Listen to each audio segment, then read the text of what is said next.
৬০০ টাকার কোনো পণ্য ক্রয় করে সেখানে ২,০০০ টাকায় তারা বিক্রয় করছে।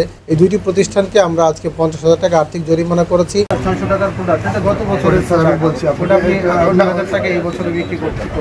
২০০ টাকা আপনি ৫৮৯০ টাকা ডাবল হয়ে রিচ গার্ল এবং এমবি ফ্যাশন এই দুটি প্রতিষ্ঠানে আমরা বেশ কিছু অসঙ্গতি পেয়েছি। তার মধ্যে অন্যতম হচ্ছে অনেক অতিরিক্ত পরিমাণে মুনাফা করা। যেমন আমরা দেখতে পেয়েছি ৬০০ টাকার কোনো পণ্য ক্রয় করে সেখানে ২,০০০ টাকায় তারা বিক্রয় করছে। এটি একটি আসলে মারাত্মক অপরাধ, আর এটা আসলে ভোক্তাদের উপরে বোঝা হিসাবে বোঝা ছাড়া আর কিছুই নয়।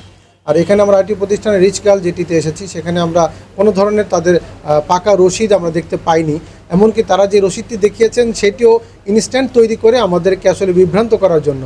তো এগুলো আসলে বিভিন্ন ধরনের অপরাধ। ভোক্তা অধিকার আইন অনুযায়ী আমরা এই দুইটি প্রতিষ্ঠানকে আমরা আজকে ৫০,০০০ টাকা আর্থিক জরিমানা করেছি এবং তাদেরকে বিভিন্ন ধরনের দিক নির্দেশনা দিয়েছি, যাতে করে যেই পণ্যেরই ক্রয় এবং বিক্রয় করবেন সেই পণ্যের ক্রয়ের যে ভাউচার সেটি অবশ্যই দোকানে তাদেরকে রাখতে হবে।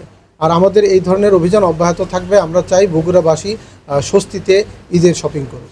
আসলে বিষয়টা হচ্ছে এরকম যে আমরা এই বগুড়াতে কিন্তু ভোক্তা অধিকারের কর্মকর্তা একজন।